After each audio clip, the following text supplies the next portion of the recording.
welcome to today's lunchtime lesson.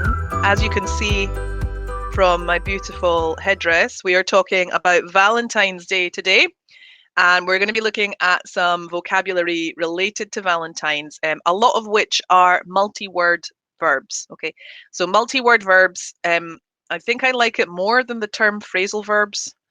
Are basically verbs that we have in English that have various components. And I know that students quite often find them really, really difficult to learn because they're very challenging to learn because they have different components.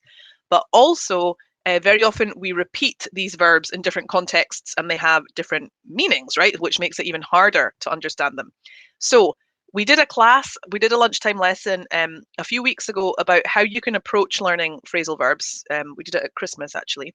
And this one is going to kind of continue with that technique that I talked about in that class. So you're welcome. You can go back and check that lesson if you'd like to see it in a bit more detail. What we're going to do is work with these phrasal verbs and, multi-word verbs, and we're going to work with the meanings. We're going to then think about how we can record them in an efficient way to help you learn them properly, and how we can fix them a bit better in our memory. Right, so what we're going to do to start with is I've got a list here of definitions, okay? And what I would like you to do is see if you can think of a multi-word verb to express each of these definitions. Okay, so you just do this individually. You can write it down on a piece of paper, open a Google Doc, whatever works for you. For example, when you end a marriage, we would say you get divorced. Okay, so take a minute, take a minute and just have a look at that list.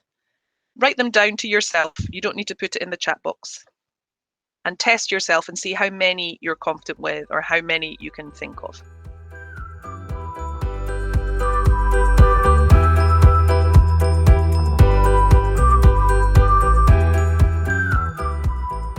Let's have a look at some clues, some help. So here are the words, okay?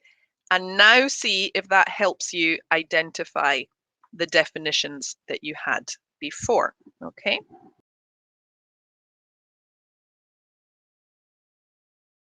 Okay, so let's check our answers now.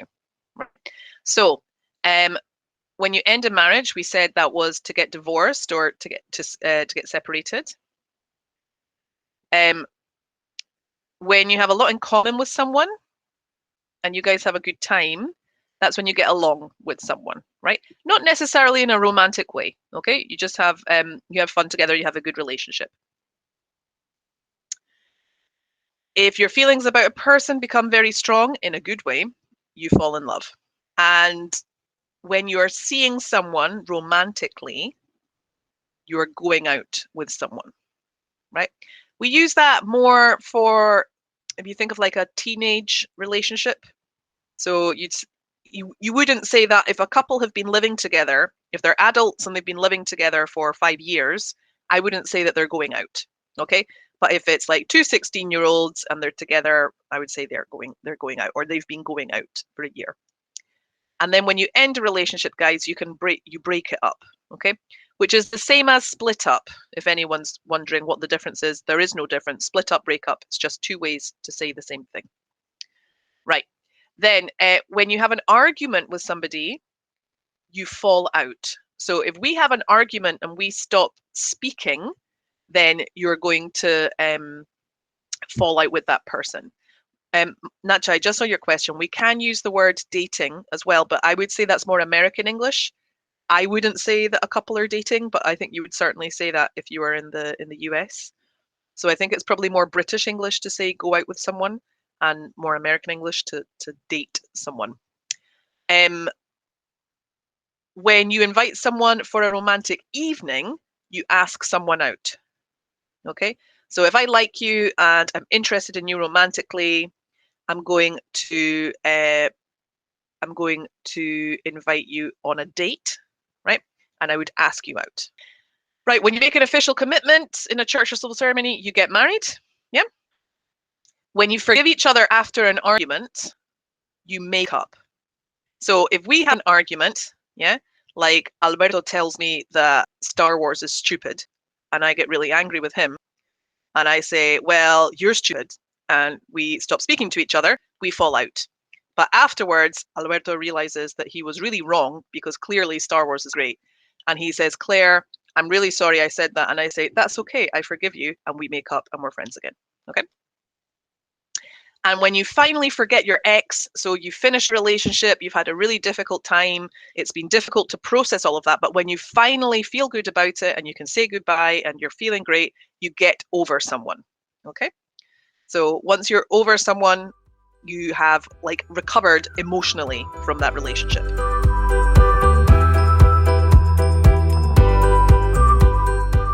So here's a little gap fill exercise for you guys. All of those verbs that I said before, see if you can decide which one should be in the space.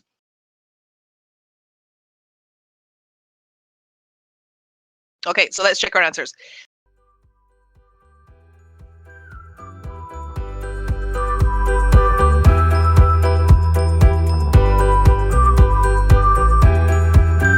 So here is the text again, but this time I've underlined another 3 multi-word verbs or expressions there. Okay, so have a look at those 3 and just make a note if you feel confident about what they mean in this context, right? How would you write the definition for those 3?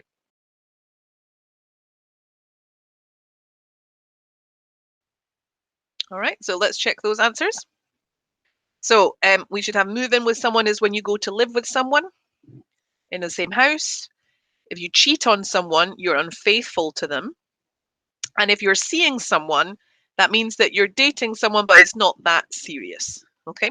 So, we're seeing each other, but, we haven't really talked about what we are. Great, guys. So we've got lots of vocabulary here.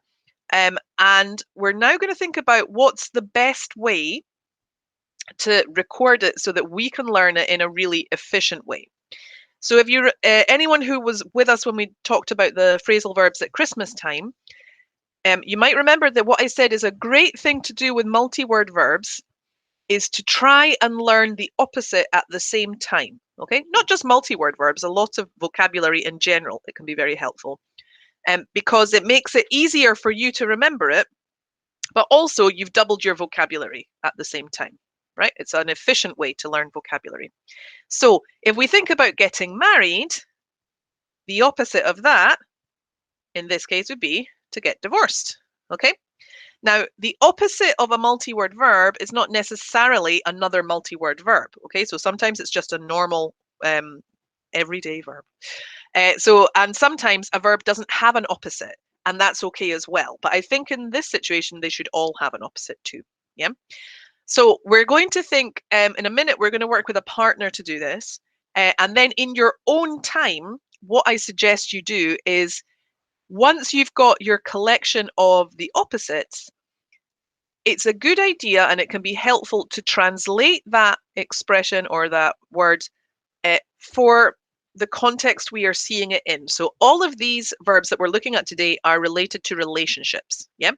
So when you are doing translation, a lot of people don't like translation. I think translation, as long as it's done responsibly, is a fantastic tool. Okay. And of course you're going to use translation. It's a second language. Yeah. You're translating. You definitely are, but it's a case of learning to do it responsibly and properly. Okay. So you can translate these words for your language within this context, okay? And that's what's really important. So try do that on your own time because we won't have time to do that today. And we've got various languages on the call as well, which will make it harder, of course.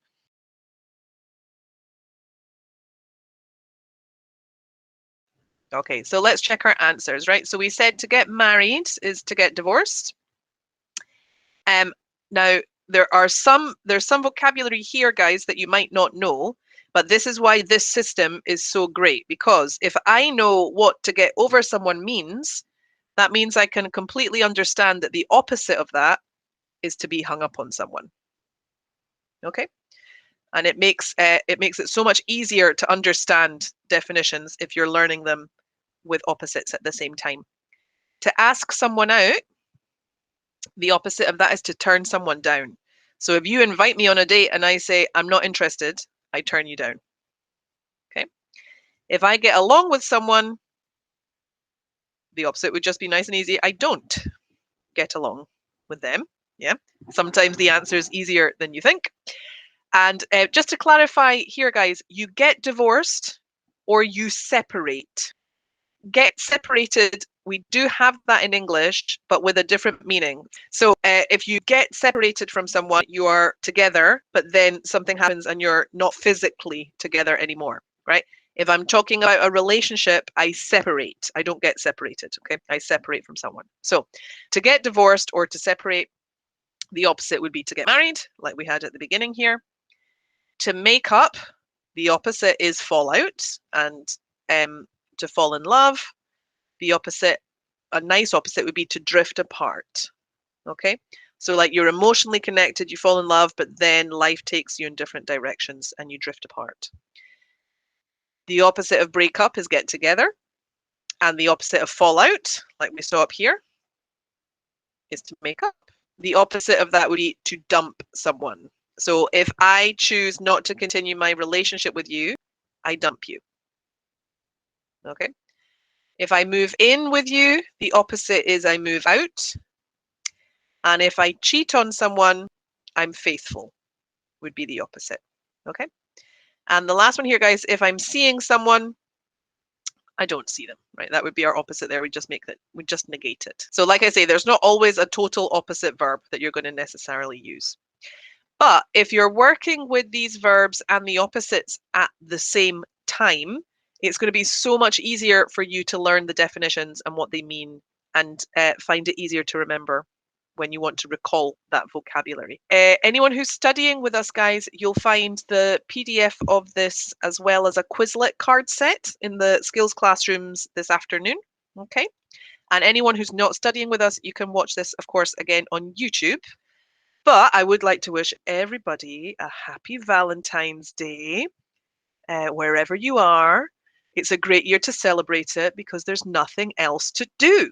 Okay, so you know, make yourself a romantic meal, even if you're by yourself. Treat yourself, bubble bath, buy yourself some flowers, eat lots of chocolate. I mean, what's wrong with that, right? I'm sure we can all get on board.